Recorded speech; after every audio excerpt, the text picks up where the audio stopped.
And cyber stalking Indian कानून में अपराध है। तो इंडिया में अगर आप महिला की साइबर स्टॉकिंग करोगे तो आपको 7 साल की सजा हो सकती है। तो मेरे पास में कई सारे स्टूडेंट्स आते हैं जो 4 साल 5 साल 7 साल से प्रिपरेशन कर रहे हैं, बट किसी न किसी रीजन से सिलेक्शन नहीं मिल पा रहा है। जी, जो आप पे क्राइम हो रहा है, साइबर क्राइम, वो ज्यादातर आधारित होता है आपकी सूचना के आधार पे, और वो सूचना जो आप खुद ही देते हो आपराधिक तत्वों को। 30 साल से ऊपर का मेरा अनुभव है। If I analyze my whole career, then I can say I have lost more than I have won. पर हार जाए तो वो कभी सक्सेसफुल नहीं होता। तो नो प्रॉब्लम, आप नहीं आए एग्जाम में या आप नहीं क्वालिफाई कर पाए, there are so many other fields. Hello everyone, this is Ashish Namdev, co-founder of GA Library and JSP Media Tech, and I welcome you all to a special episode of Unique Interaction with the very experienced and well-known IPS officer of India, Mr. Varun Kapoor on the show. Sir मैं चाहूँगा इस show को आप start करें अपनी journey के साथ में, और कैसा एक्सपीरियंस आपका अब तक IPS इस इंटायर सिस्टम के अंदर रहा है। देखिए, मैं एक्सपीरियंस तो बहुत ही अच्छा रहा है, एंड मैंने आशा नहीं करी थी, अपेक्षा नहीं करी थी कि इतना अच्छा मेरा अनुभव रहेगा इस सर्विस में और इस यात्रा में। मैंने तो इंजीनियरिंग करी, उसके बाद मैं विदेश जाना चाहता था अपने MBA करने के लिए, पर मैं क्योंकि एक ही पुत्र था, तो मेरी माँ ने बहुत उनकी चाहत थी कि मैं विदेश ना जाऊं, तो उनकी दिल रखने के लिए मैंने ये एग्ज़ाम दिया था। एक्चुअली मेरे पिताजी एक IAS ऑफिसर थे, MP काडर के ही थे, चीफ सेक्रेटरी होकर रिटायर हुए मध्य प्रदेश से। तो उनका अनुसरण करके मेरे को ऐसा लगा कि मैं एक बार प्रयास करूं, और मेरी मदर का उनकी भी बात रह जाएगी और एक प्रयास भी हो जाएगा। तो वो प्रयास दिया और IPS में आया, दूसरा प्रयास भी दिया, उसमें भी IPS मिला। तो मैंने IPS की नौकरी ज्वाइन करी और अपने मध्य प्रदेश काडर जो मेरा होम स्टेट है वो मेरे को मिला। तो अब 30 साल हो गए। तो I think it has been a wonderful journey and full of excitement, full of challenges and full of new things and new avenues. I have really enjoyed it. Thank you so much sir. Sir अब बढ़ते हैं हमारे questions की ओर। तो sir मेरा पहला question आपसे रहेगा कि बीइंग एन लाइब्रेरियन, जब हम लोग स्टूडेंट्स से, यंग एस्पिरेंट्स से मिलते हैं जो UPSC के लिए जा रहे हैं, MPPSC के लिए जा रहे हैं, तो सर मैक्सिमम एस्पिरेंट्स जिनसे हम पूछते हैं कि आप क्या बनना चाहते हैं, तो बताते हैं IAS बनना चाहते हैं, IPS बनना चाहते हैं। लेकिन जब हम उनसे पूछते हैं कि क्यों बनना चाहते हैं, तो मैक्सिमम एस्पिरेंट्स ब्लैंक हो जाते हैं। तो सर हम आपसे जानना चाहेंगे, आप इस इतने सारे एक्सपीरियंसेस के बाद में, कि क्यों बनना चाहिए IPS? उसके 2-3 रीजंस हैं। जो यंग बॉयज़ एंड गर्ल्स जो एस्पायर करते हैं to come to the service, उनके मेनली आई डोंट थिंक वो ब्लैंक रहते हैं, बट हाँ, उनको एक चीज़ तो अट्रैक्ट करती है, जो इन सर्विसेज के साथ अटैच्ड ग्लैमर है, जो इन सर्विसेज के साथ अटैच्ड अथॉरिटी है, उससे वो ज़रूर आकर्षित होते हैं। पर I think that is not the reason why you should decide to come to these premier services. Main reason, अगर आपके मन में चाहत है कि आप लोगों की सेवा करें, बिकॉज ये एक बहुत सशक्त माध्यम है सिटीजन्स की सेवा करने के लिए, जनता की सेवा करने के लिए। इट्स एक्चुअली वेरी सशक्त प्लेटफॉर्म आपको मिलता है IAS में भी, IPS में भी। तो अगर आपके मन में ये भावना है कि मेरे को मेरी देश की जनता की सेवा करनी है और उनके लिए, उनकी भलाई के लिए कुछ करना है, उनके विकास के लिए कुछ करना है, उनकी सुरक्षा के लिए कुछ करना है, तब फिर आपको इस सेवा को प्राथमिकता देनी चाहिए। अपनी सेवा और अपना अथॉरिटी, अपना पावर आपको कहीं और भी तलाश सकते हैं आप, अगर आपका क्षमता है, बट इन सेवाओं में अगर आप आना चाहते हो तो the main motive should be service to society, service to citizens. Sir इसी के साथ हम लोग हमारे दूसरे क्वेश्चन की ओर बढ़ते हैं। तो हमारा नेक्स्ट क्वेश्चन आपसे रहेगा कि सर IAS और IPS ऑफिसर में जब कोई एस्पिरेंट्स अपनी एग्जाम क्लियर करते हैं, उसके बाद में ट्रेनिंग पीरियड होता है। ट्रेनिंग पीरियड के लिए अगर एक IAS ऑफिसर जाते हैं लबासना जहाँ पे, और सर इसका सेकंड फेज भी है जिसमें होता है IPS ऑफिसर। तो सर IPS ऑफिसर की ट्रेनिंग किस तरह से होती है और कहाँ होती है, क्या क्या एक्सपीरियंसेस वहाँ पे गेन होते हैं? IPS ऑफिसर्स की जो प्राथमिक ट्रेनिंग होती है, तो फर्स्ट फेज बेसिक ट्रेनिंग जिसे बोलते हैं, वो सरदार वल्लभ भाई Patel national police academy Hyderabad में होती है। वो लगभग 1 वर्ष का, it varies 9 months to 1 year तक का पहला फेज होता है। फिर आप डिस्ट्रिक्ट ट्रेनिंग करते हैं, डिस्ट्रिक्ट में आके जहाँ आपकी स्टेट आपको अलॉट होता है, उस स्टेट में आपको एक डिस्ट्रिक्ट मिलती है, डिस्ट्रिक्ट ट्रेनिंग होती है, and finally you go back for second phase, back to SVP NPA for your second phase. तो ये सैंडविच कोर्स होता है, district training and on either side there is a training in the academy, theoretical training. तो ये है उसका basic structure. जो national police academy है वो एक बहुत प्रीमियर इंस्टीट्यूशन है, very well endowed with all facilities, जिसमें फ्रॉम दी आधुनिक से लेके बिल्कुल जो ट्रेडिशनल था सब आपको वहाँ मिलता है। और वहाँ पे बहुत अच्छे फायरिंग रेंजेस हैं, बहुत अच्छे लाइब्रेरीज हैं, बहुत अच्छे वहाँ पे राइडिंग फैसिलिटीज़ हैं, सब the best which a probationer and officer of the premier service of police in India require, वो सब वहाँ प्रोवाइडेड है। और बस आपको मेहनत करके ट्रेनिंग करनी है, which is also very tough, it is not that easy. वो जो फर्स्ट फेज होता है उसमें करीब आपको 18 घंटे काम करना पड़ता है। सुबह से हम 4 बजे उठते थे और रात को हमारा दिन खत्म होता था 11 बजे 12 बजे करीब। तो ये दिनचर्या very tough, physically demanding, mentally demanding, but मतलब उसको में एक जैसे आप एंटर करो ना एनपीए में, तो वहाँ पे एक पत्थर है, सफ़ेद पत्थर पड़ा हुआ है और उसके नीचे एक कैप्शन लिखा है, हिंदी में उसका अनुवाद कर देता हूँ कि हर व्यक्ति में एक मूर्ति है, तो उस मूर्ति को बस तराशना पड़ता है। तो हम जब जाते हैं उस एकेडमी में तो हम उस पत्थर के समान होते हैं, और जब वहाँ से निकलते हैं तो we are a very well trained professional police officers for the service of the nation. Sir बहुत अच्छा लगा सर आपसे आईपीएस की ट्रेनिंग के बारे में जान के। सर मैं चाहूँगा कि आप इन चीज़ों पे बताएं, जैसे अगर हम डिसिप्लिन की बात करें तो दो चीज़ें हमारे सामने आती है, एक आर्मी ऑफिसर की लाइफ और एक आईपीएस ऑफिसर्स की लाइफ। सर काफ़ी इंपॉर्टेंट डिसिप्लिन आप फॉलो करते हैं। सर मैं जानना चाहूँगा कि पावर ऑफ डिसिप्लिन क्या है और वो यूथ के आज किस तरह से काम आ सकती है। देखिए, फॉर एनी यूनिफॉर्म फोर्स, चाहे वो आर्म फोर्स हो, आर्मी हो, या वो पुलिस हो या पैरामिलिट्री फोर्स हो, उनके लिए द बेडरॉक इज डिसिप्लिन, अनुशासन। जब वर्दी पहनी है तो वर्दी के साथ आता है अनुशासन। अनुशासन जड़ होती है हमारी पूरी परफॉर्मेंस की। Of course the type of discipline differs. Army के डिसिप्लिन के अलग नॉर्म्स होते हैं, अलग उसके तरीके होते हैं, हमारे अलग होते हैं, because we are a civil force, we work with the public and we stay in the public, in the society and work with them. तो we can not have that kind of disciplinary things which may be arm force has, but फिर भी the bedrock is discipline. मैं हमेशा बोलता हूँ, and society also, अगर आप normal students की बात करें, चाहे वो युवा हैं, चाहे वो बच्चे हैं, अगर आपको आगे बढ़ना है, अपनी कुछ एम आपको बना के उसको प्राप्त करना है, तो आपके लिए भी सबसे इम्पोर्टेंट चीज़ है डिसिप्लिन। और डिसिप्लिन सिर्फ आर्मी पुलिस की वर्दी वाली डिसिप्लिन नहीं होती मेरे मान से, कि सावधान विश्राम, ये वो तो एक डिसिप्लिन का पार्ट है, but discipline should be in every aspect of life, I believe. मैं हमेशा बच्चों से जब बात करता हूँ, युवाओं से बात करता हूँ, उनको यही बताता हूँ कि आपको समय का अनुशासन होना चाहिए, खाने पीने का भी अनुशासन होना चाहिए, सोने का जगने का भी अनुशासन होना चाहिए, एवरीथिंग, योर स्पीच का भी अनुशासन होना चाहिए, बोली का भी। तो जो चीज़ आप अनुशासित होकर करो तो फिर आप सफलता की तरफ अपने कदम बढ़ाओगे।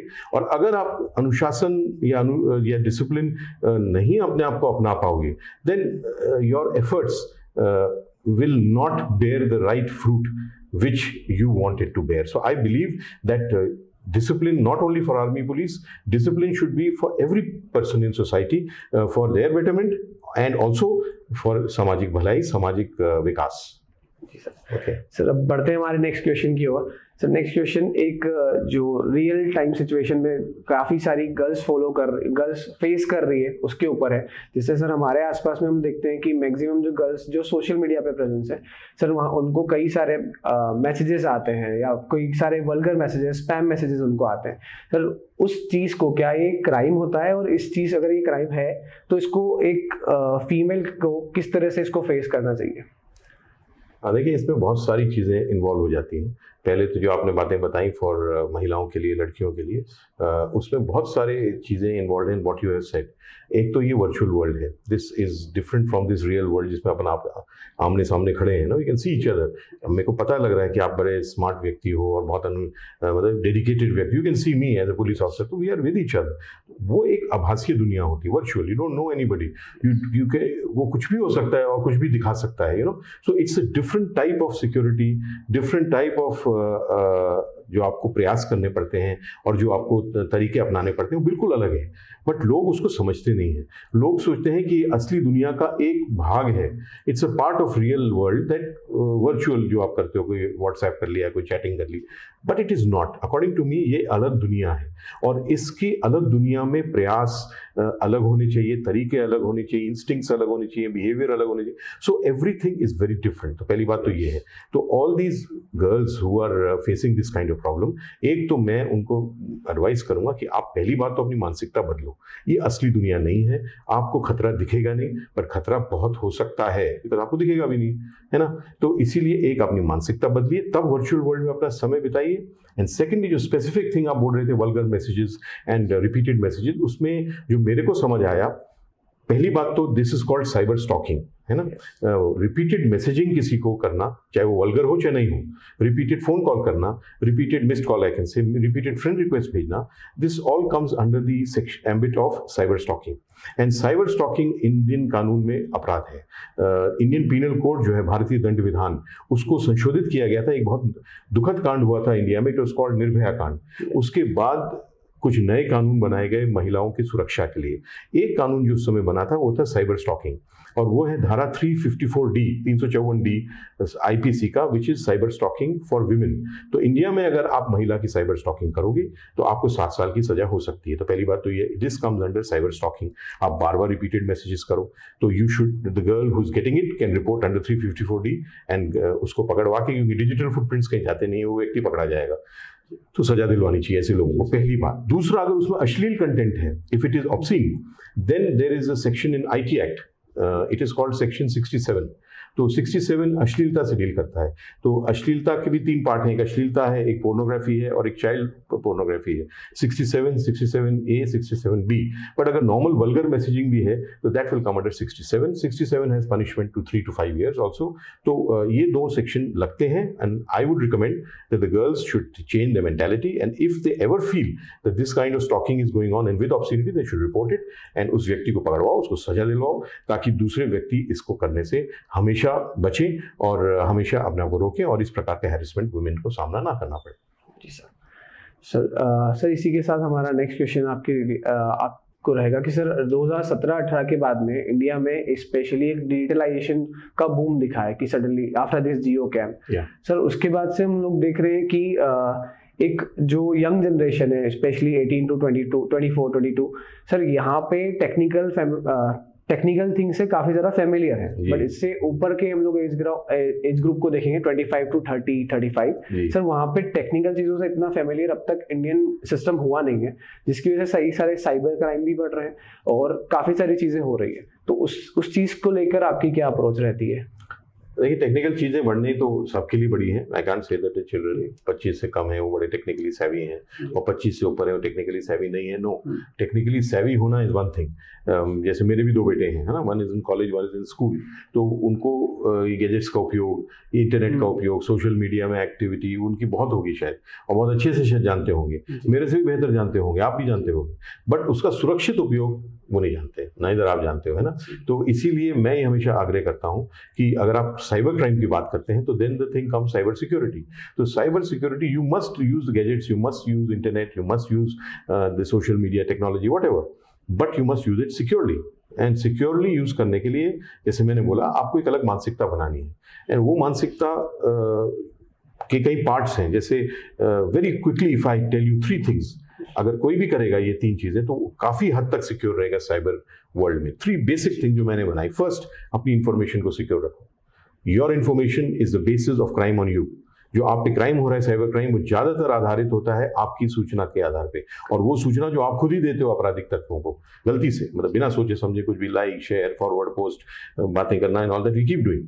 तो first, in secure your information जितना आप कर सको। अब यू कैन नॉट, पूरे को तो आप नहीं बंद कर सकते, बट जितना आप ध्यान से करो, किससे शेयर करना, कितना शेयर करना, कब शेयर करना कि भी नहीं करना, that is your information, you have to decide it and do it. So secure information. Second, I always say virtual world में अनजान से कभी कोई संपर्क नहीं रखना। इफ इट इज अननोन तो आपको कोई कांटेक्ट नहीं रखना, that's the best security measure. Unknown व्यक्ति फोन करे, नहीं बात करना। अननोन फ्रेंड रिक्वेस्ट आए, नहीं एक्सेप्ट करना। अननोन ईमेल आए तो उसमें कोई अटैचमेंट डाउनलोड नहीं करना, चाहे कोई भी प्रलोभन हो। अननोन एसएमएस आए तो कोई लिंक नहीं प्रेस करना। तो if it's unknown, please do not engage, please do not have no contact. And the third and final rule is कि वर्चुअल वर्ल्ड में अगर आपको जाना पहचाना भी लगे तो फिर भी you have to verify it. एक बार वेरीफाई करो देन प्रोसीड। मेरे फोटोग्राफ यूज करके मेरा प्रोफाइल, मेरे नाम से प्रोफाइल तो कोई भी बना सकता है, but that doesn't mean it is me. So you can see me, but it may not be me. So you have to confirm with me, verify. So that's what I mean. First, secure information. Second, no contact with unknown. Third, even if it appears known, you have to verify. अगर आप ये 3 चीज करोगे तो आप काफी हद तक साइबर सिक्योर रहोगे और साइबर क्राइम से बचोगे। 100% security, no guarantee, but you will at least be more secure than you are today. Sir काफ़ी अच्छा लग रहा है आपसे बात करके। सर इसी के साथ हमारा जो नेक्स्ट क्वेश्चन होगा, मैं जानना चाहूँगा सर ऐसी कौन सी आपकी काफ़ी लंबी जर्नी रही है इस पुलिस डिपार्टमेंट के साथ में। आपने बताया आपके फादर भी एक IAS ऑफिसर रह चुके हैं। सर मैं जानना चाहूँगा ऐसी कौन सी 3 लर्निंग्स है जो आपने इस पूरी जर्नी में सीखी है जो आज यूथ को फॉलो करना चाहिए? There's so many, how can you say, but life is, जिंदगी जीना ही आपको एक बहुत बड़ी सीख देता है, कई चीज़ें सिखाता है। आप सर्विस में हो चाहे कहीं भी हो, you learn so many things in life. If you don't learn, then you are not human. बोलते हैं ना, वही ह्यूमन सबसे ज़्यादा सक्सेसफुल होता है जो रोज़ सीखता है कुछ। आप ऐसे नहीं बोल सकते कि मैं सब सीखा नहीं, तो आप सीखते रहोगे तो आप आगे बढ़ते रहोगे ना। तो there are so many things, मैं उसमें क्या आपको बताऊं दैट इस जर्नी में क्या मैंने सीखने को मिला। But yes, overall it has been a pleasure. एक चीज़ जैसे मैंने बोला, I learn discipline, how to be in discipline in life, and तो that has benefited me a lot. Second, the value of family, that is very important. आपकी family हमेशा first आनी चाहिए। पुलिस में रहते हुए हमारे पास बहुत कम समय होता है, जब हम फील्ड में ऑफिसर्स रहते हैं, सुबह से लेकर रात हो जाती, पता भी नहीं चलता, ना खाने का समय ना सोने का समय। बट आपको अपनी फैमिली को ध्यान देना चाहिए, that will give you lot of distressing, plus आपको उनका ध्यान रखना, they are dependent on you first, that's the second learning. Third learning, health is very important, health is wealth, health is happiness, health is everything. You have to look after your health, and again in police we are left with very less time to look after our health. तो जब तक हम 50 से ऊपर होते हैं, जैसे मैं अब हो गया हूँ, तो फिर आपको एक के बाद एक प्रॉब्लम आने लगते हैं जो आपको आए हैं क्योंकि आपने अपना वो रूटीन, अच्छा लाइफस्टाइल नहीं फॉलो किया, बिकॉज टाइम ही नहीं था। कभी भी त्यौहार आ रहा है, कभी भी कोई क्राइम हो रहा है, कभी भी कोई VIP विजिट हो रहा है, so you are so busy that आपका पूरा समय, आप शाम को 6 बजे लंच खा रहे हो, रात को 2 बजे डिनर खा रहे हो, that spoils your whole system, है ना। एंड टेंशन, स्ट्रेस, ये मर्डर हो गया आज, यहाँ दंगा हो गया, it is so stressful job. तो इट इज वो हेल्थ का ध्यान रखना, that is very important. Family को टाइम देना, वेरी इंपॉर्टेंट, एंड डिसिप्लिन में जिंदगी जीना। I would say these things are 3 learnings which I have learned. Yes, sir. So thank you so much for sharing your experiences and thought process with us. Sir, एक last question की तरफ मैं इसमें बढ़ना चाहूँगा। सर आज हम लोग देखते हैं बीइंग इन लाइब्रेरियन, मेरे पास में कई सारे स्टूडेंट्स आते हैं जो 4 साल 5 साल 7 साल से प्रिपरेशन कर रहे हैं, बट किसी न किसी रीजन से सिलेक्शन नहीं मिल पा रहा है। और ये सिचुएशन लाइफ के हर फेज में, सिर्फ UPSC में नहीं, हर फेज में मिल सकती है, B it and business and everything. Sir जब फेलियर्स मिलते हैं 3 बार 4 बार 5 बार, तो काफी सारा टूट जाता है इंसान, specially in this young age. तो सर उस फेलियर को कैसे ओवरकम किया जा सकता है? देखिए, मैंने जो जाना है वो यही है कि ये एक्सपीरियंस आपको आता है। When young age you are very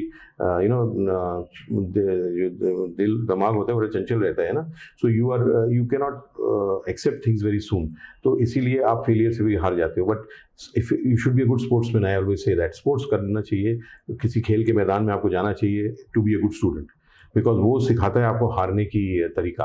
because sports के मैदान में आप कभी हारते हो कभी जीतते हो, पर हार के आप हार नहीं जाते हो, हार के आप फिर खेलते हो, फिर जीतने का प्रयास करते हो। सो वो ग्राउंड बहुत इंपॉर्टेंट। जैसे मैं जब प्रिपेयर कर रहा था IPS के लिए, तो मैं पूरे दिन पढ़ता था, मैं 2 घंटे जाके टेनिस खेलता था, हाँ, just for exercise. And that sports ground gives you that challenging spirit कि अगर आज हार गए कुछ नहीं होता, नेक्स्ट गेम आई विल, है ना।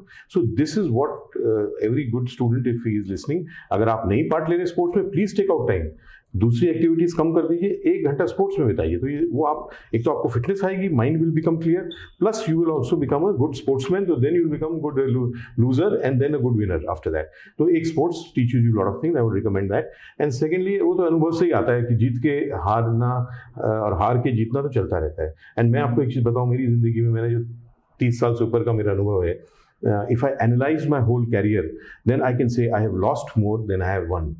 The situations, ज़्यादातर में हार का सामना भी करना पड़ा है, फिर भी जीता भी बहुत है ना। पर हार जाए तो वो कभी सक्सेसफुल नहीं होता। तो नो प्रॉब्लम, आप नहीं आए एग्जाम में या आप नहीं क्वालिफाई कर पाए, there are so many other fields. आजकल तो इज अ ह्यूज मतलब spectrum of jobs which you can do. हमारे समय नहीं होता था ये। तो आप दूसरे फील्ड में ट्राई करो, इसमें ही ट्राई करो, बट हार के हारना नहीं है, हार के फिर जीतना है। That should be a motto, और जीतोगे if your efforts are sincere and your vision is clear, कि आपने जो प्लान किया है और जो विजन आपने बनाया है वो क्लियर है और आपका मेहनत पक्की है, तो किस्मत तो आपका साथ देगी अल्टीमेटली, और आप जरूर जीतोगे। बट हारना नहीं उससे, तो फिर तो जिंदगी हार गया, फिर कोई फायदा ही नहीं है। देन फिर आपको कौन पिकअप करेगा, कौन जिताएगा? अपने आप से जो हार जाए तो फिर उसको कोई नहीं जिता सकता। Sir thank you so much आपका प्रीशियस टाइम हमारे इस एपिसोड को देने के लिए। आई एम श्योर कि हमारी ऑडियंस ने आज के इस एपिसोड से बहुत कुछ सीखा है। Please do hit the subscribe button and like the video if you and we will come with more fantastic updates in future. Thank you so much.